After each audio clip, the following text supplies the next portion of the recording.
ममता महांत को नहीं बीजेपी शिविर उत्साहित होता बेले बीजेडी आतंकित। गोटे पटे ममता महांत को नहीं दुई दल भितर बयानबाजी जारी रही बेले बीजेडी गड़ सजाड़ा आरंभ कर मयूरभंज जिला बीजेडी नेता नहीं शंख भवन में बैठक बसीथिला। ए बैठक में विभिन्न दिग को नहीं तमाम विचार विमर्श होता बेले संगठन को सुदृढ़ करने उपरे आलोचना होता। शंख भवन में मयूरभंज नेता बैठक में ममता महंत इस्तफाठू नहीं दलर पराजय जाए सबकि आलोचना।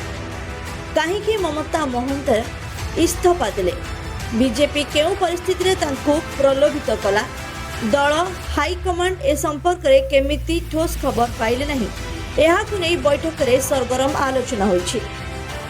ए बैठक में सरोजिनी हेम्ब्रम, बासंती हेम्ब्रम, सानंद मारांडी, राजकिशोर दास, देवाशीष मारांडी समेत अनेक जिलार अनेक नेता उपस्थित थिले।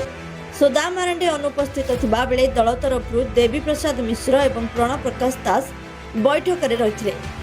बीजेडीर एक कसरत को देखि समालोचना करिछि बीजेपी। बीजेपी नेता अरविंद ढाली कहते बीजेडी दल में बहुत असंतुष्ट अछंती। दल में स्वाधीनता नहीं, मु दल में कणठेसा अणनिश्वास हो रही।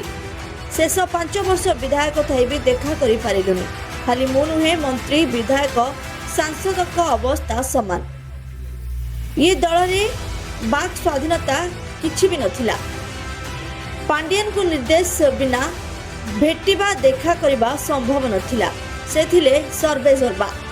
आमे एबे हम मुख्यमंत्री को भेटी पारुछु।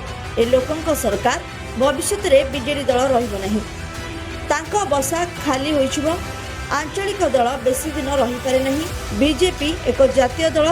आगु को देखंतु कौन हेउछि।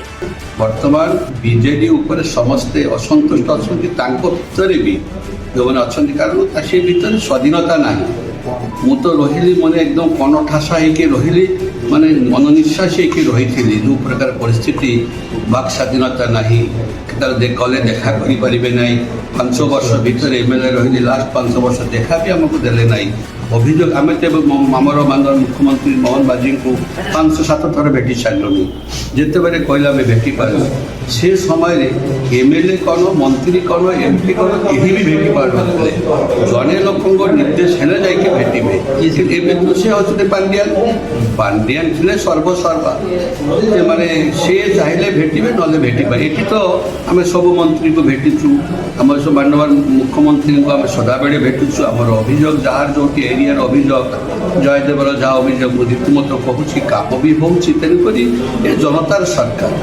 लोकंकर सरकार तेणुक मुझे आशा करी निश्चित आम आपण मैंने जापर जे कि द्रुतगति कम चलती जापार आगामी दिन जनप्रतिनिधि। Bureau report ASPN news.